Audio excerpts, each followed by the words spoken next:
ለዘላለሙ እንድትተኝ ላድርግሽ።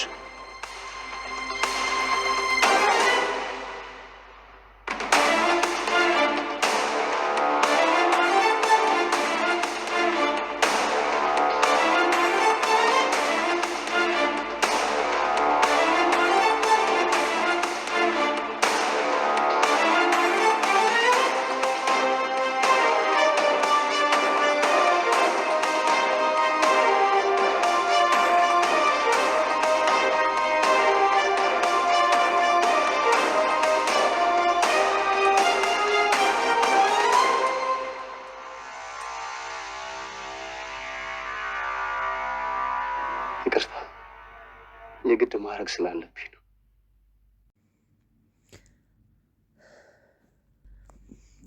ሰላም ውድና የተከበራችሁ የቻናሌ ቤተሰቦች እንዴት ናችሁ? ደህና ናችሁ? ሁላችሁም በያላችሁበት ሰላማችሁ ይብዛልኝ። ለዛሬ ይዤላችሁ የመጣሁት አደራ ድራማ ነው። አደራ ድራማ እንግዲህ በጣም አዳዲስ ነገሮች እየተፈጠሩ ነው። በስተመጨረሻም ሳሚ በብሌን ተስፋ ቆርጦ እንግዲህ ወደ ቤት እንዲሁም ደግሞ ወደ መጣበት ለመሄድ የመጨረሻ ውሳኔው ይመስለኛል። ብሌንም እንግዲህ የመጨረሻ ስህተት የተሳሳተች ይመስለኛል። ያው ቢሆንም ግን ለዳግም በዚህን ሰዓት ቢያንስ ያው መመላለስ ቢሆን እንኳን በዚህ ሰዓት መመለስ አለባት ብዬ አላስብም ነበር። በሌላ በኩል ቃል እንግዲህ እንዳያችሁት የወይዘሮ ገነትን ፋይል ሙሉ በሙሉ አይተዋለች። ይህንን ነገር ለፋይሉ አሳልፌ ልስጠው ወይስ አልስጠው በሚል ነገር ውስጥ በጣም በመወዛገብ ውስጥ ትገኛለች። ትልቁና የሚያስፈራው ነገር ደግሞ እንግዲህ ጆ ቃልን ለማጥፋት ብሌንን ለማጥፋት የወሰነበት የመጨረሻው ቀን ነው ዛሬ። እንግዲህ እስከ መጨረሻው አብራችሁኝ ከሆናችሁ ሁሉንም ነገር የምትሰሙት ይሆናል ማለት ነው። አብራችሁኝ ስላላችሁ ሰብስክራይብ እያደረጋችሁ መልካም አስተያየታችሁን ስለምትሰጡኝ በጣም ነው የማመሰግነው። እግዚአብሔርን በጣም ነው የምወዳችሁ ውድ ቤተሰቦቼ። ወደፊት እንግዲህ በጣም ባለአዲስ ነገሮች እንደምንገናኝ ተስፋ አደርጋለሁ። የወደፊት ሰው ይበለን። እኔም በቪዲዮ ወጥቼ በደንብ የማብራራበት ጊዜ ይደርሳል ብዬ አስባለሁኝ። እስከዛው ድረስ ግን የምታበረታቱኝ በእውነት በጣም ነው የማመሰግነው። ለእኔ አንድ ላይክ ትልቅ ነገር ነው። ላይክ፣ ሼር፣ ሰብስክራይብ አድርጉልኝ። ከጎኔ ሁኑ። እውነት በጣም ብርታቴ ናችሁ። አመሰግናለሁ። እንግዲህ ወደ ቪዲዮ እንመለሳለን ማለት ነው ውዶችዬ። እንግዲህ ያው ቃል የወይዘሮ ገነት ነገር በተደጋጋሚ ጊዜ እያስገረማት ይገኛል። እንግዲህ በኃይሉ እንዳያችሁት ያለፈው ክፍል መጨረሻ አካባቢ ላይ የወይዘሮ ገነትን ፋይል ከሰጠሽኝ ህይወትሽን የሚቀይር ነገር ነው የምሰጥሽ፣ ወይ ወደ ሰላም ቤትም በሰላም ትመልሻለሽ። አውቃለሁ እዚህ ያለው ህይወት ሲቀይ ሆኖብሻል። ይሄ ህይወት ደግሞ ላንቺ አይገባሽም። ወደ ሰላም ቤት እመልስሻለሁ፣ አንቺ ብቻ ፋይሉን አንጭልኝ በማለት እንግዲህ ለቃል እየነገራት ነበረ። በእርግጥ ቃል ካሁን በፊት በነበረችው ማንነቷ ባይሆን አይደለም ፋይሉን አይታው ይቅርና ወይዘሮ ገነት ጋር ፋይል እንደኖረ እንኳን ብታግኖሩ ፈልጋ ነበረ የምትሰጠው ማለት ነው። ነገር ግን የማይቀየር ሰው የለምና በገነት ብርታት በሷም እንግዲህ ነገሮችን ያው ለመቀየር በመሞከሯ በትንሹም ቢሆን በአሁን ሰዓት ቃል በጣም ተቀይራለች ማለት ነው።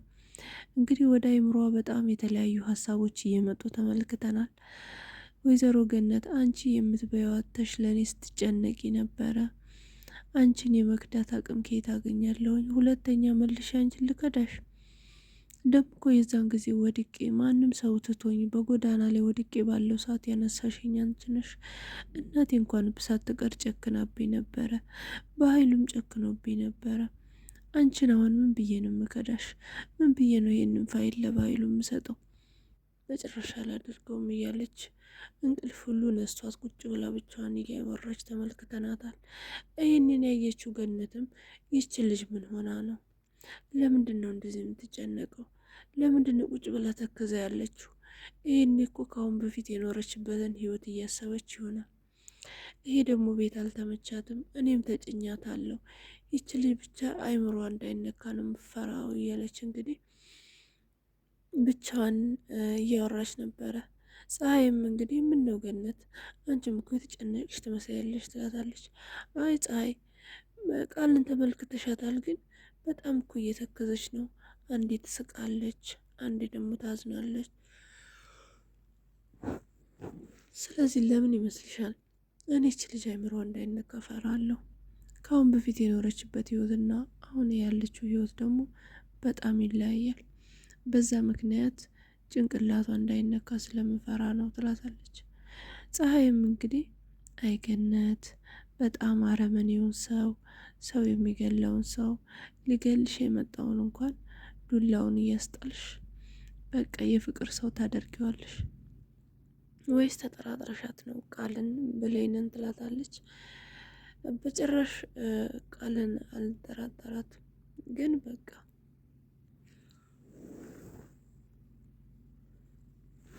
እየሆነች ያለችው ነገር አሳስበኛል። ምን ሆና ነው እንደዚህ የምትሆነው? እስቲ ቆይቼ ልጠይቃት በማለት ቃልዬ እየተኛሽ እኮ አይደለም ደግሞ በጣም እየተጨነቅሽ ነው፣ ምን ሆነሽ ነው ትላታለች። አይ ምንም አልሆንኩም፣ ብቻ ዝም ብዬ ነው። እዚህ ቤት ያለው ህይወት ከበደሽ አይደለ? እኔም ተጨንኩሽ አይደለ?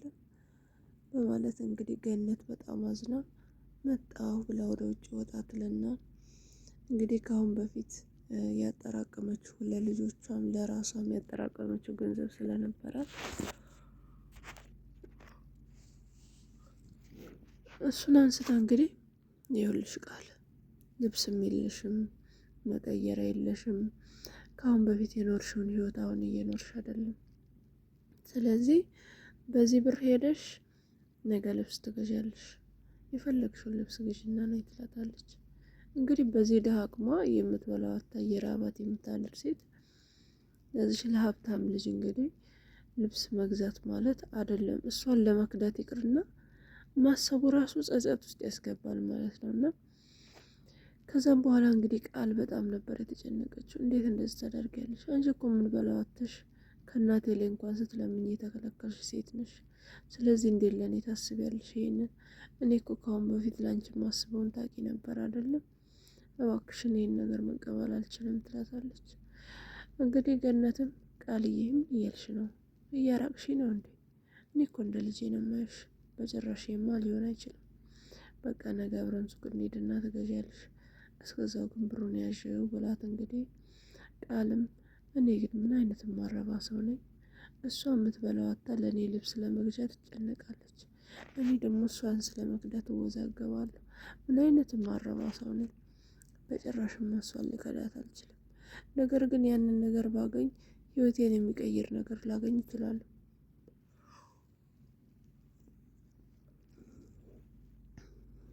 ቢሆንም ግን እሷን በአሁን ሰዓት መክዳት አልችልም፣ በቃ አልችልም በማለት እንግዲህ ቃል ውሳኔዋን የወሰነች ይመስለኛል። እውነት ገነትን ከዚህ በኋላ ከከዳቻት ቃል በጣም እኔ እንጃ ሰውነች ብዬ ራሱ ለመቁጠር ይከብደኛል። በሌላ በኩልም እንግዲህ ውዶችዬ ያው ጆ በአሁኑ ሰዓት በጣም እየተጨነቀ ነው ያለው። ምክንያቱም የቤተሰቦቹን ፎቶ ጆ በዛሬው ቀን በጣም ትልቅ ውሳኔ ወስኖ እንግዲህ ቤት ውስጥ ተጨንቆ ወጣ ገባ እያለ የተመለከተችው ሰላም እንግዲህ ጆ ምን ሆነሃል? ያመመ ትመስላለህ፣ ደሞችም እየተንቀጠቀጠ ነው፣ በረደ ወይ ትለዋለች ማለት ነው። ኧረ እኔ ያልበረደኝም ደህና ነኝ፣ አንቺ ግን እንዴት ነሽ ይላታል። ሰላም ነኝ ግን እኮ እጅ እየተንቀጠቀጠ ነው ስትለው አይቼ የሚንቀጠቀጠውማ ዝም ብሎ አሞኝ ነበረ፣ ግን ማስታገሻ ወስጄበታለሁኝ አሁን ደህና ነኝ ይላታል ማለት ነው። እሷም እንግዲህ ለምንድን ነው ደህና ነኝ የምትለው? ምን ላፍላል እያለች እንግዲህ ማስታገሻ ሊሆኑ የሚችሉ ሞቅ ሞቅ ያሉ መጠጦችን ትነግረዋለች ማለት ነው። እሱም በጭራሽ እኔ አልፈልግም፣ በጣም ሰላም ነኝ፣ ለእኔ አትጨነቂ ይላል ማለት ነው። ጆ በተደጋጋሚ ጊዜ እንግዲህ የሰላምን መልካምነት እየተመለከተ እውነት እች ሴትዮ ናት እንደ የኔ እናትና አባት የገደለችው? በጣም እኮ የዋህ ናት፣ በጣም ነው የምታሳዝነው። ለምንድን ነው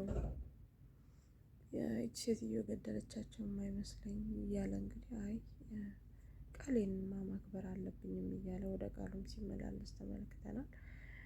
በሌላ በኩል እንግዲህ ሳሚ ዛሬ በጣም አዝኗል ማለት ነው። እሱ ምንድን ነው ያው ይህንን ነገር ቢያንስ ለብሌን እውነቱን ተናግሬ ወደ መጣሁበት መሄድ አለብኝ ብሏል ማለት ነው። እሱም ምንድን ነው ቢያንስ ሌላ ማድረግ ቢያቅተኝ እንኳን የሰላምንና የብሌንን እናትና ልጅነት ተናግሬ መሄድ ይኖርብኛል። ይህም ልጅ ደግሞ ሳሚ ልጅ ያለው የተባለውን ነገር አጥርቼ ነው መሄድ ያለብኝ። ብሌን ግን ግዴታ ከኔ ጋር መሆን አለባት ብዬ አላስብም። እኔ የሚገባኝን እኔ ማድረግ ያለብኝን ነገር ማድረግ አለብኝ በማለት እንግዲህ ያንን ነገር ለማድረግ ቆርጦ ተነስቷል ማለት ነው። ያኔም ቁጭ ባለበት እንግዲህ ሰላም መታደ ሳሚ ለምንድን ነው እንደዚህ የምትጨነቀው? ቆይ አውቃለሁ ብሌን ካንተ ርቃለች፣ ግን እኮ እንደዚህ በመሆኑ ምንም የሚገኝ ነገር የለም ትለዋለች ማለት ነው። ደህና ነኝ ሰላምዬ፣ ለእኔ አትጨነቂ ካላት በኋላ አሁን ግን ሄጄ ባናገራት ይሻለኛል ሲላት፣ አይ ሳሚ አሁን ባለችበት ሁኔታ ላይ ማናገር የምትፈልግ አይመስለኝም። ስለዚህ እባክህን ተረጋጋ።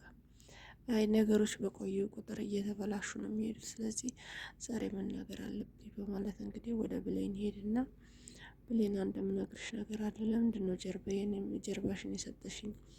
እኔ እኮ ለፍቅር ብዬ ነው እንጂ ጎንበስ ያልኩት ታውቂያለሽ። ለማንም ሰው ጎንበስ ማለል ሰው ነኝ፣ ክብር ያለኝ ሰው ነኝ። አንቺ ግን ለእኔ ክብር ምንም አልተጨነቅሽም ይላታል። እሷ ግን በቃ ለክብር ካልተጨነቅኩ ሂዳ ምን ታደርጋለህ? አልሄድም ይላታል። ለምንድን ነው የማትሄደው? አንቺን ትቼ መሄድ አልችልም። እኔ እኮ የሰው ነኝ፣ የሌላ ሰው ነኝ። ስለዚህ ተወኝ። አንቺን ትቼሽ መቼም መሄድ አልችልም። ዛሬ ግን እውነታውን ልነግርሽ እፈልጋለሁ። ምንም መስማት የምፈልገው እውነት የለኝም ትለዋለች ማለት ነው። እሱም አይ በጭራሽ በማለት እንግዲህ ወደ በፊት እጮኛው ይደውልና ታውቂያለሽ አይደለ ሳምሪ ምን ሆነ ነው ሳሚዬ ምናምን ትለዋለች። እሷም በጣም ነው የምታፈቅረው። ያው ቺት አድርጋ ከሌላ ሰው ስለወለደችበት ነው የተዋት ማለት ነው። እና ምን ሆነ ነው ምንድነው ምን ተፈጥሮ ነው ስትለው እንግዲህ ይኸውልሽ አንቺ መቼም አትቀየሪም አይደል ይላታል። ምንድነው የምትቀየረው? አሁን ያለውን ነገር ለወሳው እንድትናገር ይፈልጋሉ። ልጁም የኔ እንዳልሆነ መናገር አለብሽ በማለት እሺ ካት ባላት በኋላ እንግዲህ ሳሚ በጣም ያጠፋው ጥፋት ምንድን ነው? ስልኩን ላውድ አድርጎ ለብሌን መስጠት ነበረበት ማለት ነው። ሰው እንዴት እንደዚህ አይነት መረጃ በሳይለንት አውራ ብሎ ይሰጣል? ልጅቷም እንግዲህ ለብሌን ምንድን ያለቻት ሳሚ በጣም ጥሩ ወንድ ነው፣ ወንዳ ወንድ ነው፣ ሁሉም ሴቶች የሚቀኑበት ወንድ ነው። ከኔ ጋር ፍቅረኛ ነበር፣ ነገር ግን ባለትዳርና ልጅ አባት ነው ያለቻት። ምክንያቱም ከአሁን በፊት ቃል ያለችውን ነገር ነው እንግዲህ ማለት ነው። ልጅቷም ለብሌን ደገመችላት ቃል ለዳግም ያለችውን ነገር እና ምንድን ያለቻት እንደኔ ተጫውቶ እንዳይጥልሽ፣ ስለዚህ ከዚህ ሰው ራቂ ነው ያለቻት። ብሌንም ይህንን በሰማይ ጊዜ በጣም ነበር የተናደደችው ማለት ነው። ከዚህ በኋላ አይና ላየው አልፈልግም፣ ከዚህ በኋላ አልፈልግም ብላ ጥላው ሄዳ እንግዲህ ሰላም ጋር እትዬ መተኛ ትፈልጋለሁ፣ ስራ የምታዥኝ ነገር አለ ወይ ስትላት፣ የለም ግን ልጄ ምን ሆነሽ ነው ስትላት፣ አይ ደህና ነኝ በጊዜ መተኛ ስለፈለኩ ነው። ታዲያ እኮ እስከ ዛሬ አስፈቅደሽኝ አታውቂም፣ ዛሬ ምናልባት ላስፈቅድሽ ብዬ ነው። ብሌንዬ ካሁን በፊት ባደረግኩት ነገር ተቀይመሽኛል አይደል? አልተቀየምኩሽም፣ ሰራተኛሽ እኮ ነኝ፣ እንደፈለግሽ ማድረግ ትችያለሽ። ግን እኮ እጄንም አንስቼብሻለሁ፣ ምን አይነት ማረባ ሰው ነኝ፣ እባክሽን ይቅር በይኝ ትላታለች። አረ ችግር የለውም እኔ አልተቀየምኩሽም፣ ግን እኮ ክላስሽ በጣም ይበርዳል፣ ብርድ ልብስ ጨምርልሽ እንዴት ስትላት፣ ችግር የለውም ብርዱንም ቢሆን ለምጄዋለሁ፣ እባክሽን ብሌንዬ። አይ በጭራሽ እንደውም እዚህ ገፍ ማለል ይሄን እጅ በሱ ሞቃለሁ ትላታለች። እንግዲህ ጆም ከአክስቱ ከሰላም ጋር ቁጭ ብሎ ስለነበረ ታያት በቃ ዛሬ ቢያንስ ተናዳ ሊሆን ይችላል፣ ነገ ሲበርድላት ትወስዳለች። ደግሞ እኮ ከብርድ ልብስ የበለጠ እሳት ይዛ ሄዳለች፣ በዛ ትሞቃለች ይላታል። አይ ጆ ምን እያልክ ነው አንተ? የሞቀ ክፍል ሆነ እንደዚህ የበረደ እሷ እዛ ስታደር ምን ያህል እንደሚበርዳት አስበዋል በማለት እንግዲህ ሰላምም ያው ምንም ማድረግ እንዳልቻለች ስታቅ አርፋ ተቀምጣለች ማለት ነው። ብሌን ወደ ክላሷ በምትሄድበት ሰዓት ያው ዳግም እንዳያችሁት ወይን አዘጋጅቶ ቀለበት አዘጋጅቶ ክላሷን አበጃጅቶ ነበር የጠበቃት። ስታይ ምን እያደረክ ነው አለችው። ከስንት ጊዜ በኋላ እንግዲህ ቅርሳ ልጠይቅሽ ነው ይላታል። አያስፈልግም ከክላስ ይወጣልኝ መተኛት ነው የምፈልገው ትለዋለች። እሷም አይ ይሄንን ነገር ካልተቀበልሽኝማ በጭራሽ አይሆንም ይቅርታ እንድታደርግ በሳሚ በጣም ተናዳ ስለነበረ እንግዲህ ይሄንን ነገር ያው መቀበል እንዳለባት ይገባታል ማለት ነው። እንግዲህ ከሳሚ ተስፋ የቆረጠች ትመስላለች። እሷም ያው ትሄድና እንግዲህ የዳግምን ቀለበት ሁሉንም ነገር ትቀበለዋለች ማለት ነው። ሳሚም ይሄንን ነገር በመስኮት ሆኖ እያየ ነበረ። ሳሚ በጣም የአዝኖ ይሄን ነገር ማድረግ የለብሽም በይሉንታና በንዴት ይሄን ነገር ማድረግ የለብሽም ባክሽን ብሌን ይሄ ነገር ላንቺ አይገባሽም ብሎ በጣም አዝኖ ተክዞ ተመልክተነዋል ማለት ነው። እንግዲህ ምንም ማድረግ አልቻለም። ምክንያቱም ብሌን የዳግምን ቀለበት መልሳ ተቀብለዋለች። ዳግምም ስለተቀበልሽ በጣም ነው የማመሰግነው። የዛን ጊዜ ያወለቅሽው ቀለበት እኔ አውልቄ እንደወረወርኩት ነበር እየተሰማኝ የነበረው። አሁን ግን ጥሩ ምሽት ማሳለፍ ይኖርብናል፣ ፍቅራችንን እንደገና እናድሰዋለን ይላታል። እሷ ግን እባክህን ከክላስ ይወጣልኝ እኔ ማረፍ ነው ፈልገው በጣም ደክሞኛል ትለዋለች ማለት ነው። እሱ ግን እንዴት ቢያንስ እሺ እኔ እዚህ ሆኜ ቁጭ ብዬ ልጠጣ ይላታል። እሷ በጭራሽ ይሄን ነገር ማደረግ እንደሌለበት እና ሌላ ጊዜ መሆን እንደሚችል ነግራው ከክላሷ ተሰጥቷለች። ይሄን ጊዜ ነበረ በጣም ነው እየዘገነነኝ የነበረው። ምክንያቱም ጆ እየተዘጋጀ ነበረ ማለት ነው እሷን ለማጥፋት በጊዜም ጀምሮ እያቀደ ነበረ። መጣሁልሽ እርግቤ ዛሬ ነው መስዋዕትሽ ቀን እያለ እንግዲህ ተዘጋጅቶ እየጠበቃት ነበረ ማለት ነው። እንግዲህ በስነ ስርዓት እንዳያችሁት ጓንት አድርጎ ነበረ ወደ እሷ ጋር እየሄደ የነበረው። ያንንም ጓንት ካደረገ በኋላ ወደ እሷ ተጠግቶ ምንም ማድረግ አልችልም የመስዋዕት እርግብ የመስዋዕትሽ ቀን ዛሬ ነው፣ ስለዚህ ይችን ቀን ዛሬ ማለፍ የለብሽም በማለት ክላሷ ገብቶ እንግዲህ ሊያጠፋት ሲዘጋጅ ተመልክተነዋል። እንግዲህ ብሌንን ሊያተርፋት የሚችለው ማን ነው ብላችሁ ታስባላችሁ? ምክንያቱም ሁሉም ሰው ወደ ክላሱ ገብቷል። እንግዲህ ዳግምም ሳሚም ያ ነገር ከሆነ በኋላ ተስፋ ቆርጦ ወደ ክላሱ ገብቷል ማለት ነው። ስለዚህ ብሌንን ማን የሚያተርፋት ይመስላችኋል? በእርግጥ እንደማትሞት ተስፋ አደርጋለሁ። ቢሆንም ግን ሳሚ በጣም ጆ በጣም ትልቅ ስህተት ነው የሰራው ማለት ነው። መረጋጋት ነበረበት። ቢረጋጋ በጣም ብዙ ነገር ማለፍ ይችል ነበር። ነገር ግን አሁን በጣም ብዙ ጥፋት ነው ያጠፋው ማለት ነው። ያው ቃል ነው ከዚህ በኋላ መልሶ ያገኛታል ብዬ አላስብም። ምክንያቱም ብሌንን የሆነ ነገር አደረጋት ማለት ሊነቃበት ስለሚችል ማለት ነው። እንግዲህ ሀሳብ አስተያየታችሁን ኮመንት ላይ አስቀምጡልኝ። ሰላም ነው።